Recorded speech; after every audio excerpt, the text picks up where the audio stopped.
Hello and welcome to Tuesday Musings, your weekly place for inspiration and advice from me, Brianna McNerney. Today we're talking about a fifth component of mental wholeness, which is a main result that I help my clients achieve.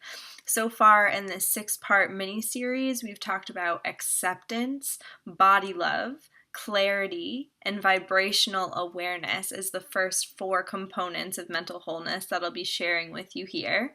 If you visit my YouTube page or my website, you'll easily be able to find those videos and catch up. If you watch all of these and implement them, I'm certain you'll get a taste of mental wholeness right away, which is basically just feeling amazing and deserving and complete and good enough for exactly who you are right now. Sounds amazing, right? So today's component is emotional alchemy, which is so important, and it's at the core of all the work that I do with clients. We're digging into the topic of using our emotional experience to our benefit and how to digest emotions in a way that leads you towards success and wholeness in your life. When most people have an emotional experience or any experience that elicits any kind of emotion, the initial reaction is to stuff it down, stuff it way down. We've been shown time and time again for hundreds of years in our society that displays of emotion, both light and heavier emotions, are not welcome during the course of day-to-day happenings. They're not professional. They're not good for public conversation. It's too much, right? So we save it all up. We tend to explode on the people closest to us every now and then, not exactly the best habit. And for many of us, it just doesn't feel safe to dive into our emotions. It doesn't feel safe to share those things with others.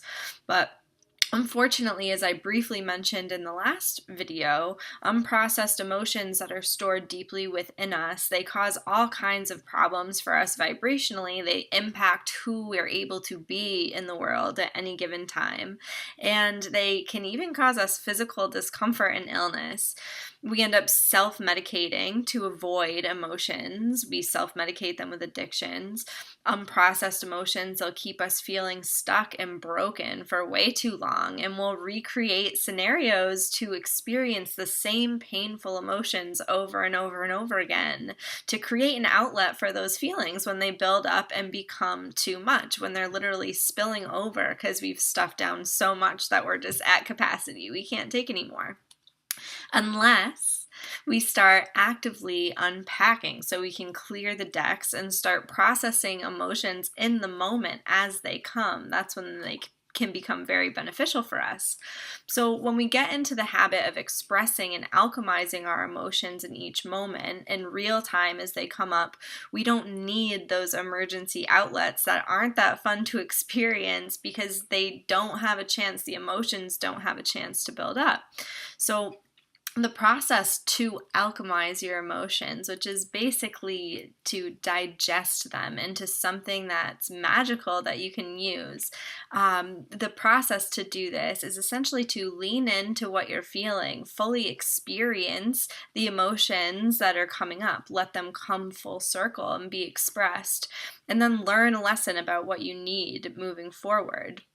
So you can set strong boundaries in your life to support that new learning, to support the new choices that you want to make. When we can express ourselves calmly from a place of connection with our emotional experience, we become much more powerful communicators. And more importantly, we feel mentally whole because we're able to tolerate every single part of ourselves and our experience that we're having. So first, we need to accept that it's all normal. It's possible to have a completely safe, calm, comfortable experience as we express ourselves and our emotions. And then we need to unpack the buildup. If you've never done work like this before, finding a therapist is actually probably a great place to start. Having someone who you can talk to and vent to, someone who's unbiased so that you can kind of see the way that you've been thinking about things in the past. Or even getting a journal is a great idea so that you can get things out on paper. But truly, processing your emotions will be a physical experience emotions as well. That's why body love was so important, right? So finally, to master this emotional alchemy thing, you'll learn from the emotions that you experience. You'll learn from those past experiences that caused emotions to come up for you. And then you can use those emotions to define your desires and to define your boundaries so that you can make choices accordingly moving forward. Through this learning process, our emotions can become compelling helpers as we communicate with other people, both personally and professionally. When we share what we're feeling with calm and clarity, we become so much more effective.